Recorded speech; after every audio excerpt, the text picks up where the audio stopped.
Hello, Dr. Brant Hulsebus here, and welcome to another edition of Ask the Chiropractor. Ask the Chiropractor is my little podcast that I do when someone has a question about chiropractic or chiropractic care. I try to answer. I'm a chiropractor here in Rockford, Illinois. I'm a proud graduate of Palmer College of Chiropractic, and I'm happy to be the team chiropractor of the Rockford Ice Hogs. Let's dive into it.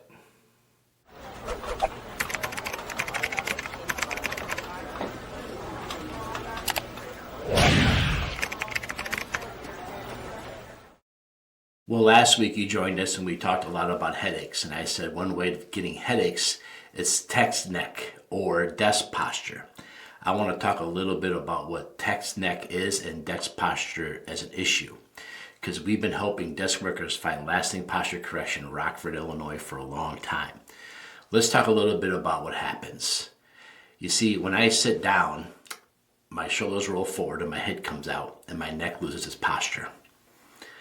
That's what we call text neck, because today we have a world where people are looking down all the time on their phones, on their computers, driving a car, watching TV, or let's say you don't even sit at a desk. Let's say you stand at a workstation. Well, that workstation has the desk in front of you, or the counter in front of you, or the machine in front of you, which you're looking down at or looking.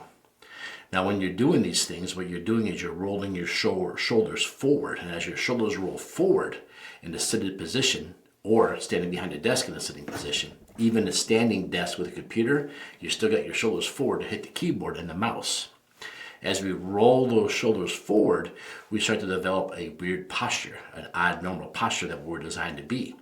You see, your shoulders are meant to be rolled back and like you're squeezing your shoulder blades together, your chest out. But we have society today where everyone's shoulders are rolled forward. And as your shoulders roll forward, your head protrudes out. Now your ears should be right above your shoulders, so you should have a nice round shape, C-curve shape to your neck looking at it from the side. Today we find everybody has a very straight up and down neck from having them roll forward and your head sticking out. And what happens is this creates a lot of tension, a lot of stress. You see, the human head weight is the same as a bowling ball. And the longer you have that bowling ball protruded forward, the more stress it does in that whole area. And it starts to build up over time. You get more and more of that slouching, more and more of that humping. A lot of people tell me I don't want to become the little old lady at church I see with that big hump. They call that scoliosis, they call that osteoporosis. And really what it is it's the text neck. That's where it starts, because your head comes forward and your shoulders come forward and you're leaning out. Now when I do that, I don't really have a lot of pain. Like I can sit like this, it doesn't really hurt for like the first short amount of time. The problem with this is we actually start to change our overall posture. So even when I'm standing up, walking around, I'll still maintain that posture because I've learned it because I spend more time in that position than I do in the upright standing position. And then I walk around like that, and now I'm vulnerable. Now I'm easy to injure. Because when I have good posture and I go to grab something or reach something, or if I get hit or jerked, for the most part the human body can deal with that. But if I'm already in a vulnerable position due to a learned behavior and then I do that, now I'm leaving myself open to injury. Not only that, it's just a lot of strain on those muscles in the back of your neck. They're always working overtime, always being irritated. And what happens is, as the more it's irritated, the more it's being pulled on, the more inflamed it gets. The more inflamed it gets, the stickier it gets. And the stickier the muscle gets, the more knot it makes. And that's when you start feeling like those muscle knots in between your shoulders, and they start compressing the nerves coming out from the angle of your jaw down to your collarbone. There's a muscle there, and as the nerves come out of your neck down your arm, that muscle is now being taut in the wrong position. It's inflamed, it's irritated, it's sticky, and it starts hitting the nerves going down your arms into your shoulder, all the way down to your fingertips. And people come in and tell me they got shoulder pain, hand numbness, or maybe carpal tunnel. And we see they have this text neck, this posture, and we go in there and we have to work with them to correct it. So this is an ongoing thing that we see more and more of in today's world, this text neck. Now, it was bad before because people had desk jobs before there was tech. Typewriters, telephones. You know, we used to tease it. We used to come in, we could tell what side you'd hold your phone on by the way your neck looked on the front and back view. We don't really see that anymore. People have headsets or ear pods today. But we do see a ton of that rolling forward even more, because at least that gave you a break. You had to like kick your head back to hold on to the phone. Now we don't do that anymore. So the text neck is just something we see over and over and over again. Actually, nowadays when I see somebody without it, I'm actually impressed.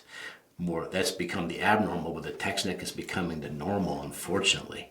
So what do we have to do about this? Well, the first thing is we have to try to change it, right? We have to try to change our posture. We have to look at our workstation wherever we are, or our fun station, like at home in the garage. I have a workbench, and that's going to be like my it's not a workstation, it's kind of like where I do projects. But we have to start looking at these areas. We have to try to figure out how can we reposition things to maximize the least amount of rolling the shoulders forward and head out the best we can. Is your monitor up high? A monitor down low is going to make it worse. A monitor up high is going to make it better. Now you're looking up more.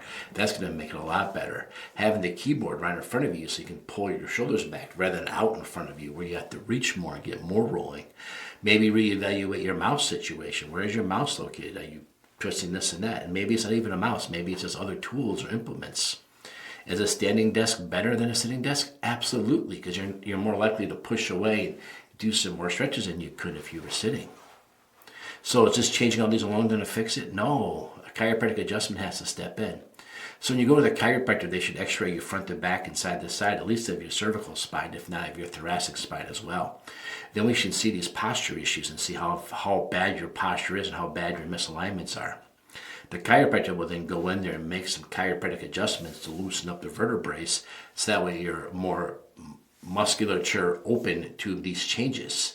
Simply just try to do the posture changes with the misalignments. You actually make the misalignments increase their muscle memory and become more of a chronic issue. So when you go in, you make the chiropractic adjustments and start freeing the spine up and helping the spine move more, then you reintroduce some posture exercises. That's incredible. Now, the last time I was at the Pro Hockey Chiropractic Society, somebody said, why don't we work on neck posture exercises, both muscular and neurologically? So here in Rockford, we actually have ways that we teach you how to stretch while doing neurological work at the same time to try to really re-engrave this better neck posture. The biggest thing is people that want to get one adjustment and stretch for a day or two and see if they can make this go away, and that's not how it works. You're going to have to do several adjustments over time, and the stretching and the neck work never stops because the sitting never stops. So as long as you're sitting, you have to keep doing these, and our society keeps us sitting all the time. So this becomes a constant chore. Now, what's the best neck exercise and stretch for you? Well, that's why you have a chiropractor. The chiropractor will take a look at your spine, see how you adjust, and give you the best advice. People ask me all the time in public, hey, what's the best stretch for my neck posture? I show them what's wrong and why it's causing problems. But without doing a chiropractic exam or having x-rays, I don't know which the best exercise or stretch for them to work on. So I just figured at least I'm telling them what's wrong so they can maybe start making better choices from there.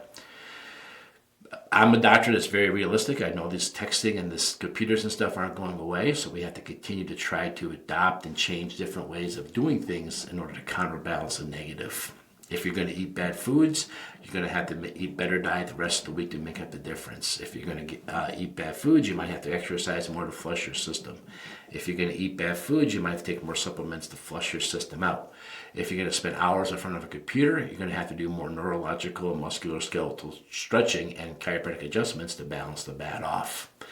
Again, there's not a universal answer for everybody, but just remember, every time your shoulders are forward and your head's sticking out, you're making yourself worse, not better. And if you have multiple subluxations where bones are misaligned in your spine, this is even a bigger problem. And if you take an x-ray of your spine and we see thin discs, now we are working even more uphill. So there's very, very many different factors. I would ask my chiropractor, how's my posture? How misaligned am I with the subluxations? And what does the overall health of my disc look like? From there, I can get a better answer. How long does it take to get me better? Now, a lot of times people will come to me and they'll say, well, hey, I was up late last night on TV and I saw these straps. They force your shoulders back, having you have good posture. What do you think about this? And I'm not a big fan of those because, I often talk about if you break your arm, you put your arm in a cast. The cast can give you great posture while it's in the cast. But when you take the cast off, your arm's much weaker because it's been a cast. So if I was to pull myself back using these straps, forcing myself to have good posture, when I take the straps off, am I stronger or weaker? Well, typically you're weaker, giving yourself worse posture, not better posture, which is only making the situation worse. So I'm a big fan of maybe not doing that. Now, I have seen certain people wear things that, like when you have bad posture, it gives you a beep and tells you to correct yourself. That's kind of a neat thing. I don't think I could do that. I feel like I feel like I'm a test subject because every time I sat around, beep, beep, I don't think I want to put up with that. But that's a real product. I kind of like that one. Another question I get is, well, if sitting in front of my computer or sitting in front of my phone all day, is how often should I stand up? How often should I move? And I always say for every 30 minutes of sitting, you owe me 15 to 20 seconds of stretching to try to balance out the negative. And again, your chiropractor can teach you those stretches, but the problem we usually run into is people don't want to start doing those stretches until they hurt. I often describe it a lot of times as people don't want to brush their teeth until their teeth hurt. You brush your teeth so your teeth don't have to hurt. So the hardest stretch to remember is the first one, right? And you do the first half an hour. So I often recommend people take their smartphones and set a timer for every 30 minutes to remind you to stand up and stretch, because 30 minutes at work can go by really fast when you're involved in a project or engaged in something. So make yourself a timer and get up and stretch. So my big thing to you is, if you're somebody that sits a lot, you've had headaches, people look at you, you notice your neck posture is not what it's supposed to be. Maybe you're having problems sleeping. Maybe you're having those like knuckles on the inside trying to dig your way out between your shoulder blades, or you feel like your shoulders is tight, or those muscles between your shoulders are tight. You're probably starting to develop really bad neck posture. And it would be great to go see a chiropractor. Get some x-rays taken, see what your posture looks like, have the chiropractor review things with you, tell you about your misalignments, your subluxations, and last but not least, talk a little bit about your disc heights. How long has it been there? What are we working against?